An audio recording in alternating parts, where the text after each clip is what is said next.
I stood up from the table and looked at Chaz, and my mind seemed to snap out of the fog. Damn, he was good looking. Damn, but I thought, why the hell do I want to do this? With that thought, I followed my girlfriends and boyfriends to the door. Then I stopped. I didn't realize I was on the verge of divorce. No matter what I did, I was close to divorce. But the choice was whether my marriage would end in war or amicably. I reflected on my life and my marriage. Was I happy? Hell, my husband Zach was a good husband, except for some important nuances. He didn't hit me, and he wasn't a drunk. He was reliable at work, and his employer provided health insurance that was quite favorable for me and our daughter. As for his free time, Zach's free time was largely just for Zach. He ignored me and our daughter. As a wonderful bonus, he has added almost 30 pounds since we got married, while I only weighed a pound or two more than I did at our wedding. And let me tell you, been a huge undertaking. That's pretty decent for a 36-year-old woman who gave birth to a daughter from April through October. Zach came home every night and turned on 2 televisions with baseball games, and then hooked up 3 more broadcasts on his 3-screen gaming computer monitors. Last week, I made his favorite meal, chicken carbonara, which he took from the kitchen table, and then went to his home office to chow down to a baseball game, while my daughter and I ate at the dining room table in the kitchen. Our 12-year-old daughter Emily just looked at me and rolled her eyes.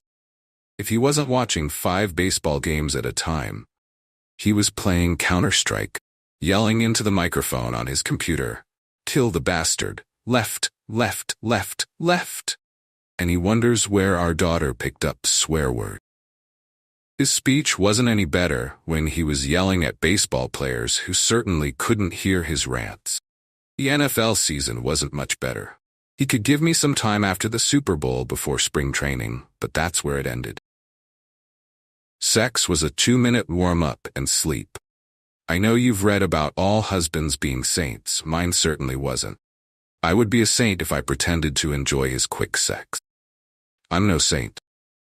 He didn't make the slightest effort, and I became his mirror image. I was bored. And yes, he really didn't listen to me when I told him about his activities, which annoyed me. After I bluntly told him 100 times that watching sports and playing on the computer didn't help make his wife happy, I gave up. Sure, I tried 100 times, and no, I'm not implying that he should read my mind. I've told him exactly what I want from him. He just ignored me. Back to the present, I froze, then stopped, and Brittany asked me, "What's wrong?" "Let's go. The guys are waiting." I shook my head. "I can't." Brittany looked at me in surprise. "Of course you can." Brittany turned to Madison and said, "Ask the guys to wait, I'll talk to her." Madison left, and Brittany tried to talk me into it. I was adamant, my stupid wedding vows. Damn it, those were the ones I meant, even though Zach was no longer making any effort to do so. 5 minutes later, Brittany shook her head, sighed, and said, "We're lost. Chaz is a miracle, and you're missing him." I sighed. Chaz really was a stud. Yes, sex with Chaz would be 1,000,000,000 times better than with my fat bum husband. For some reason, I wouldn't let Chaz touch me. Even though I was out of Zach's sight in the clubhouse while my husband watched baseball, denying everyone else, I was doing what I could, and he wasn't helping me with anything. Why the hell did I care about my vows? I sighed.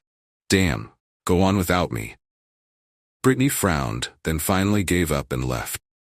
Half an hour later, when I got home at 10, Zach was sitting in front of the TV watching baseball as usual.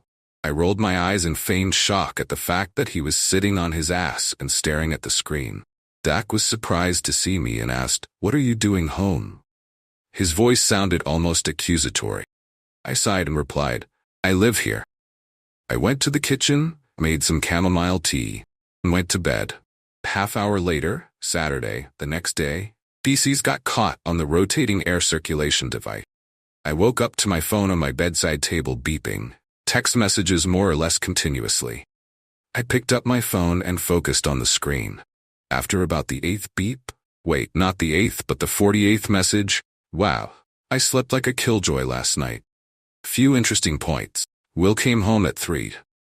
Was angry and wouldn't talk to me. Matt handed me divorce papers he printed off the website. He had a private investigator. He accused me of cheating on him. Laura, was Zach home when you got home? Laura, was Zach home? Laura, did Zach say anything to you last night? Laura, answer me. Yes, I'm Laura, and I missed quite a bit of drama last night. I texted them back to say that Zach was surprised that I got home early and nothing else interesting happened. Needless to say, things were not going well for Brittany and Madison.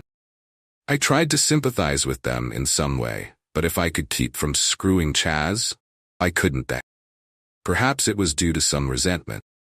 I was married to a man who didn't put any effort into our marriage, while Will was on the run and Matt was on the sport as well. Their husbands paid more attention to them in a week than I did in a year. If I could keep my legs closed, why couldn't they?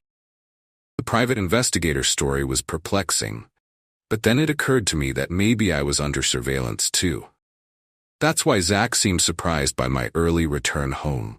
He expected me to cheat on him. Last night had been a trap, and I hadn't fallen into it. I looked at Zach, who was watching me with interest as I read. He asked with feigned innocence, "Anything interesting?" I rolled my eyes. "So that's why you were so sarcastic last night?" He nodded. "I was sure you had decided to have some fun," and looked at him reproachfully. "I never cheated on you." He frowned and muttered, "Maybe, but you were definitely flirting with that guy." I nodded. "Yeah, but for some stupid reason I just couldn't follow through with it. In fact, I was going over in my head my wedding vows to you. I wouldn't even let that guy touch me in a way that you could object to. At your company Christmas party, when you went to get your paperwork, your boss tried to grab my breasts, but I pushed him away. I wanted to punch him in his smug face and pour wine on his face. Don't thank me, by the way. Or I could have slapped him and then kicked him in the balls with my knee, but I figured you'd rather stay on the job." He knew I was right, but he was pissed. He sighed noisily and admitted it. "Oh well, you didn't cheat in the end. I figured it had been forever since I'd last had easy, and I was damn sure Chaz given it to me more than once. Good thing I didn't say that out loud." There was a tense silence. Then he grinned slightly and then fake muttered, "Falsely, thank you. It kind of makes life easier." "I don't know." He turned down the volume. I did the same and asked, "What do we do next?" He thought for a second and said, "It just doesn't work anymore." I nodded. He continued, "I could list a lot of things." "I guess you could make your own list." He stood up, rubbed his temples, and said, "I just need to get away for a few hours. I won't do anything stupid." I nodded again, and he took his keys and left. 2 hours later, he came back and said, "I was in a sports bar watching the game and thinking truce." Replied, "Truce." He pulled out his phone and showed me a page of divorce laws in our state. It struck me we were going to get divorced. I was actually okay with it. I sighed and said, "It's probably for the best, isn't it?" He nodded, grinned slightly, and replied, "I had it all planned out. After you would cheat on me, I was going to publicly blow you up. I was going to tell everyone and send you divorce papers to work. I was going to send pictures to your parents. I was gonna..." Brittany's husband had a private investigator, and he's been watching her and you the whole time. I was going to... Brittany's husband had a private investigator, and he's been watching her and you the whole time. I hadn't realized how much Zach had been keeping tabs on me. He continued, "I was going to do all that if you had cheated, but since you didn't, we can handle this ourselves." I felt a mixture of relief and confusion. "So, what now?" I asked. He sighed and looked at me with a weary expression. "I guess we both know this isn't working. We've both been unhappy for a while. Maybe it's time to accept that." I nodded. "Yeah, it seems like the best option." He rubbed his face with his hands. "I know it won't be easy, but it's probably for the best. We can start the divorce process and figure out the details." I took a deep breath. "All right, let's do this then. We'll handle it as amicably as we can." Zach seemed to relax a bit. "Agreed. We'll make it as smooth as possible for Emily's sake." "Right," I said, feeling a sense of resolve. "Let's get started." As we began to discuss the logistics of the divorce and how to approach it with Emily, I couldn't shake the feeling that a chapter of my life was closing. It was both an ending and a beginning, and though it was difficult, it felt like the right decision for both of us. Here is your text with commas and periods added without changing or removing any words. You ruined my big plan. Brittany, by the way, has been cheating with a coworker for at least a month. Yesterday's guys were a whole different bunch. I was stunned. What? He looked at me as if reading my mind and was surprised. Damn, you didn't know. That's amazing. You really didn't know. I shook my head. She and I aren't that close. Brittany is closer to Madison. He laughed. All my grand plans to burn you down went down the drain, and you never knew about Brittany. I shrugged and replied with a fair amount of sarcasm. I'm sorry, I didn't forget my vows. He laughed again. Actually, thank you for remembering them. Honestly, I don't even want to try to save this shitty marriage. I could list a dozen things, and you'd answer me with an equal dozen, if not more. Do you want to just give up fighting and finalize the divorce with the least amount of fuss? I nodded. I agree. There's nothing you can do to make me want to stay married to you. He showed me his tongue and said, I showed him my middle finger and replied. We laughed. Honestly, it was the first time in forever that I'd really smiled at him. The tension was gone. The obvious dislike of his very presence vanished. My blood pressure dropped, and for the first time in forever, I was at peace with myself. He looked at me and snorted. You want dinner? I snapped back. Are you paying? He laughed. Yes, Thea is paying. That night, our daughter was out with her friends until 7 p.m., and there was no way Zach would miss the baseball game. It was early enough to have dinner and be back in time. We went to a fancy pizza place. Cabaret is a $25 pizza, and worth every penny. We sat quietly and figured out how to end our marriage. Ironically, the truce became an official peace treaty, literally written on a paper napkin.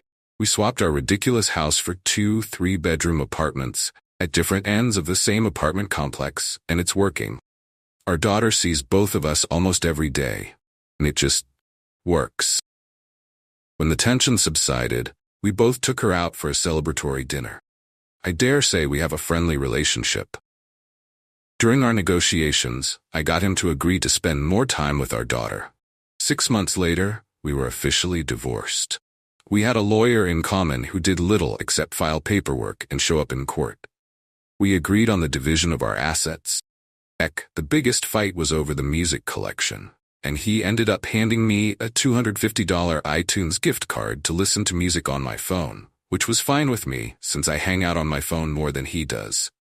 He liked CDs, and he has a big, powerful gaming computer. Another thing, he spent time ignoring me on the judge. Looked at us, and I swear, he almost smiled. We were parents trying to make the divorce and property division as reasonable as possible for our daughter. He loved that we had sold the house and already had our own apartments that were less than 300 feet apart. Our daughter could easily walk to either of our homes. He carefully worked out Emily's custody issues, but the money didn't make it into the division. In fact, I make a little more than he does. But why would we fight over an amount less than $100 a month?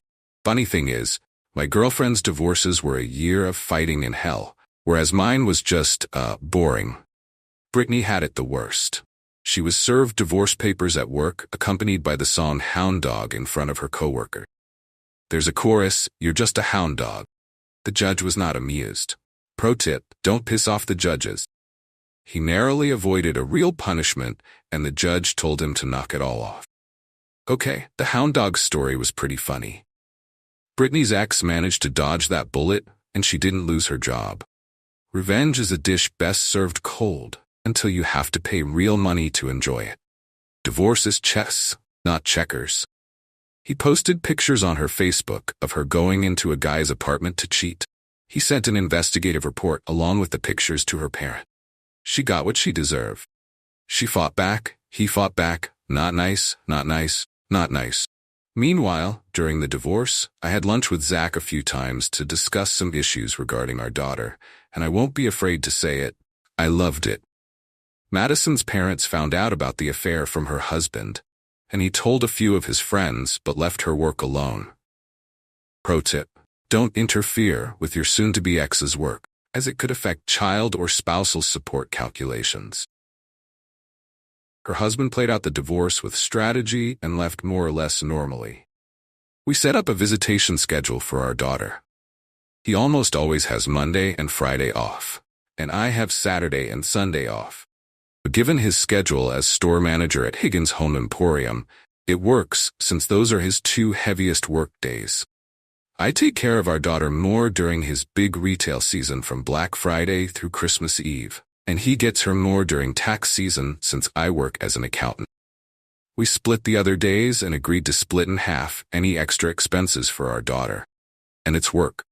We both sleep better because of the stresses in our lives. I don't have to let the fat guy lay on top of me, rock for 2 minutes and go to bed, and he doesn't have a dead fish that doesn't want to participate in that fat guy's 2-minute wallow, like a walrus on the beach. So, yeah, I'm divorced and life wasn't so bad. A year later, I met Michael, a guy who hates professional sports but also loves hiking as much as I do, and we get along great. We got married a year after we met. Zach met Katie, who is obsessed with baseball, and life took off for both of us. Katie shoots Counter-Strike better than he does, and he has learned to always be on her team, or she will kick his ass every time. Yes, they got married about the same time Michael and I did. Neither of us attended the other wedding, but I happily drove and picked up our daughter before and after Zach did the same at my wedding. The only question is what genie fulfilled Zach's desire to find a single woman obsessed with professional baseball who also has killer skills in Counter-Strike. I don't go to bachelorette parties because Michael throws a lot of parties for us and our friends. He can't dance, but once every couple of months, he lets me dance. I really enjoy sitting with my boyfriend in a nice bar, listening to live music, and enjoying his company. In the beginning, I told Michael exactly what I wanted from him, and it shocked him. After all, that's what he always does. Needless to say, no walrus sex, and yes, I do my best to keep him properly exhausted. Sex is enjoyable again. I know it's even more shocking. A little effort to get the motor running, and voila, I'll make sure he gets his because he returns the favor. This summer, I'm taking our daughter to England to hike the southwest coast. 2 weeks later, my ex-husband is taking her to Florida for a week of beach vacations and theme parks. Last year, we celebrated Thanksgiving at my house. My turkey with stuffing made from my grandmother's recipe was great. Zach and Kathy were my guests, and our daughter had dinner with us and our spouses. Michael and I went to Zach's for Christmas, and we were their guests. I even got Zach and Kathy some Counter-Strike baseball caps. Zach bought Michael and me t-shirts that said, "The North Face." Am I annoyed that Zach lost weight and got decently pumped up for Katie, but not for me? Yes, but I'm not going to break the peace treaty we have because of it. I think we're doing a lot of good by showing our daughter examples of how to be responsible and reasonable adults.